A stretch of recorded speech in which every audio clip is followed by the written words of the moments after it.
जय हिंद दोस्तों, आपका स्वागत है हमारे YouTube चैनल पर। आज हम आपके लिए आरआरबी ग्रुप डी 28 नवंबर 2025 first shift paper analyse 25 question का एनालाइज करने वाले हैं। आइए समझते हैं कि कौन कौन से प्रश्न है जो पूछे गए। तो सभी बच्चे पहले क्वेश्चन देख सकते हैं आप, कौन कौन से क्वेश्चन हम एनालाइज करने वाले हैं। तो यहाँ पर 25 क्वेश्चन है, मैथ और रीजनिंग सभी मिला के, और साइंस के भी, और जीके और करंट अफेयर्स के, ये वाले क्वेश्चन आज बने हैं। तो सभी बच्चे इन क्वेश्चन का एनालाइज करेंगे।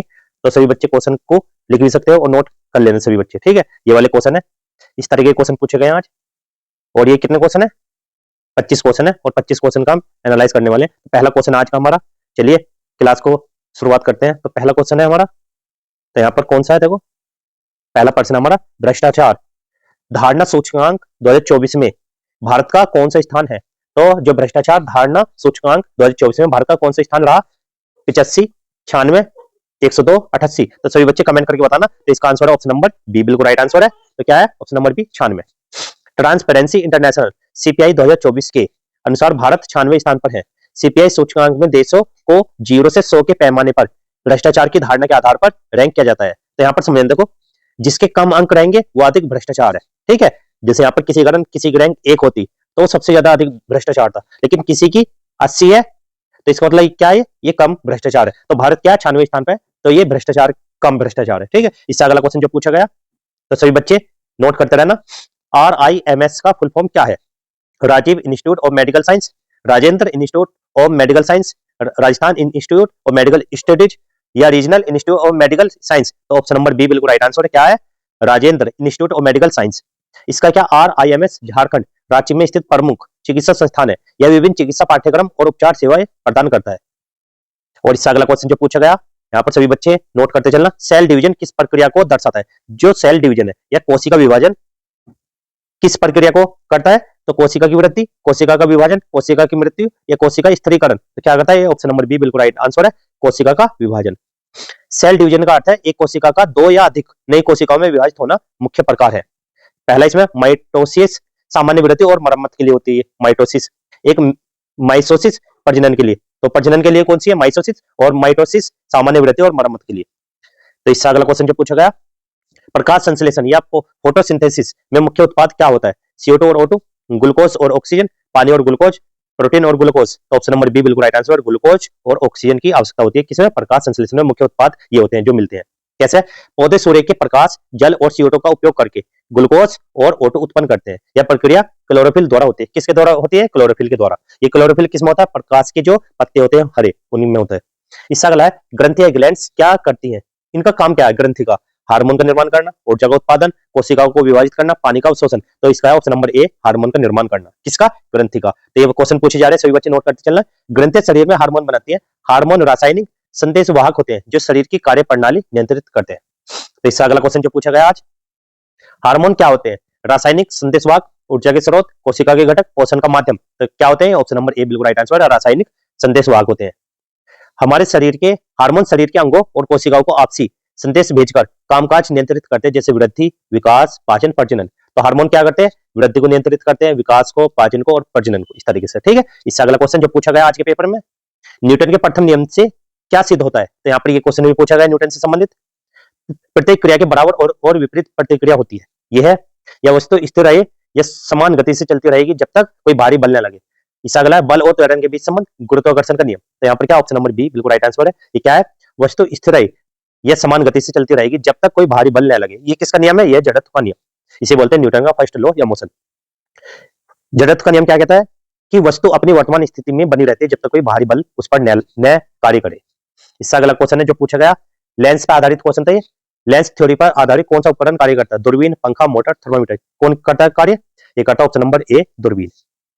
लेंस थ्योरी के अनुसार लेंस प्रकाश को मोड़ता है, दूरबीन और चश्मा इसी सिद्धांत पर कार्य करता है। एक तो दूरबीन, एक चश्मा, ठीक है। इससे अगला क्वेश्चन, ऑस्ट्रेलियन ओपन 2025 महिला एकल वर्ग रनर अप कौन थी?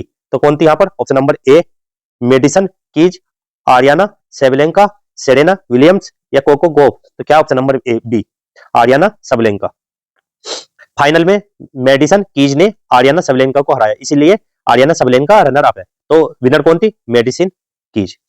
इससे अगला क्वेश्चन जो पूछा गया 2025 का G7 शिखर सम्मेलन कहाँ आयोजित किया गया?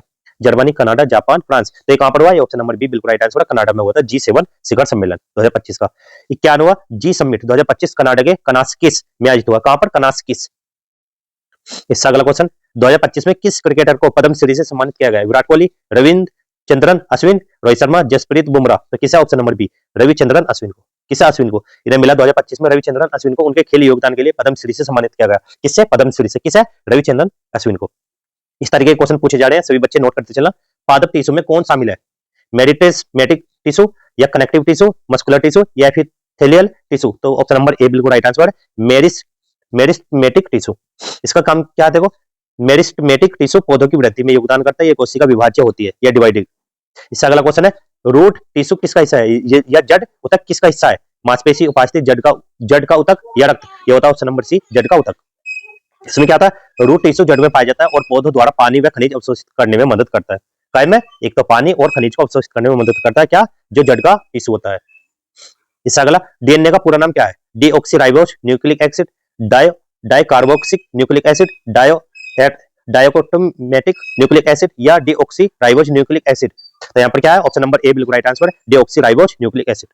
इसका क्या है?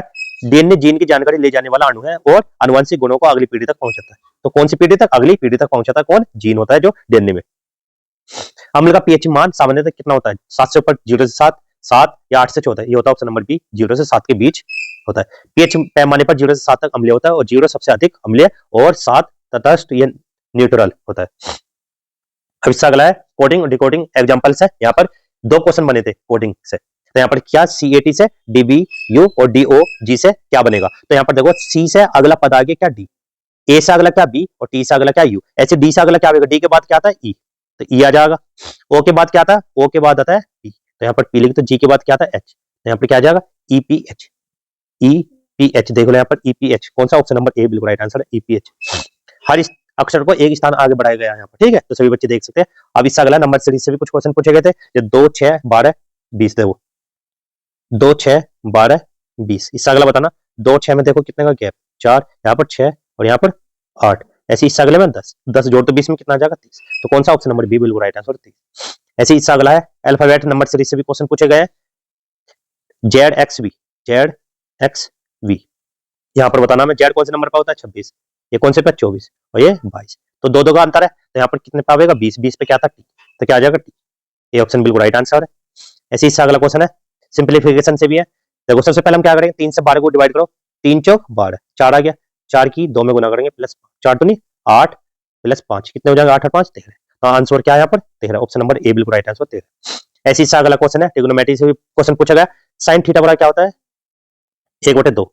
अब ये देखना कि 1/2 किसका मान होता है? तो यहाँ पर साइन थीटा का मान कितना जाएगा? देखो, ये होता है साइन 30। किसका होता है? 1/2 30 का। तो थीटा बराबर कितना आ गया? 30 डिग्री। तो यहाँ पर क्या पूछा? देन तब थीटा का मान कितना होगा? 30 डिग्री। ऑप्शन नंबर ए बिल्कुल राइट आंसर है। ऐसे ही इससे अगला क्वेश्चन है अब हमारा, क्यूब की यहाँ पर भुजाई दी है 4 सेंटीमीटर, वॉल्यूम कितना होगा? तो यहाँ पर क्या बताना कि उसका आयतन कितना? ये क्यूब होता है, इसका फॉर्मूला होता है भुजा की क्यूब। तो भुजा कितनी है? 4। 4 का क्यूब करते कितना हो जाएगा? 4 का क्यूब कितना होता है? 64 सेंटीमीटर। तो कितना आ जाएगा? Option number A, 64 centimetre cube. ये वाला बिल्कुल सही आंसर है। इससे अगला क्वेश्चन हमारा टाइम एंड वर्क से। ए 10 दिन में काम करता है। ए क्या काम करता है? कोई काम है वो 10 दिन में करता है। बी उसी काम को 20 दिन में कंप्लीट करता है। दोनों का एलसीएम ले लो, 20 और 10 का 20 ही आएगा। 10 से कितने बढ़ जाएगा? 10 तो नहीं 20, और 20 से 1, तो 2 और 1 कितने हो गए? 3 से 20 को डिवाइड करेंगे कितना आएगा? जो टोटल डिवाइड करेंगे 3 छंग 18, तो कितना बचा? 2 बचा, 3 छंग 18। ऐसे ही ये चलता रहेगा। ऑप्शन नंबर ए बिल्कुल राइट आंसर है, 6.67 या 66। ऐसे ही इससे अगला क्वेश्चन है, पिता की आयु बेटे से 3 गुना है।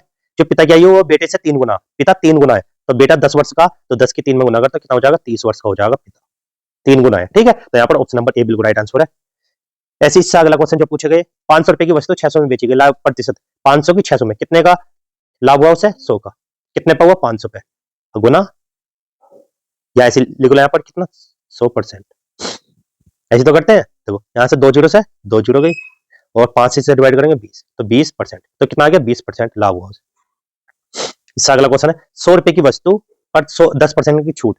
तो 1000 की कोई वस्तु है, उस पर 10% की छूट है, तो 10/100, 2 जीरो से 2 जीरो, तो 10 की 10 में 100, तो क्या करेंगे? 1000 में 100 चल जाएंगे तो कितना बचेंगे? 900 रुपए की वो अंकित मूल्य 100 की से छूट मिल गई, ठीक है? तो इस प्रकार के क्वेश्चन, इससे रिलेटेड क्वेश्चन थे कुछ, मैंने अपने पास से लिए एक्सपेक्टेड क्वेश्चन, जिससे कि आपको आसानी रहे और आने वाले पेपर में तुम अच्छे से कर सको। तो इस टाइप के क्वेश्चन पूछे गए थे जो हमने फर्स्ट शिफ्ट का पेपर का एनालाइज किया है। तो जो हमारे से गलती हुई उसके लिए माफ करना। तब तक के लिए गुड बाय, और अगले सीरीज हम लाते हैं जल्दी। तब तक के लिए गुड बाय, जय हिंद, जय भारत।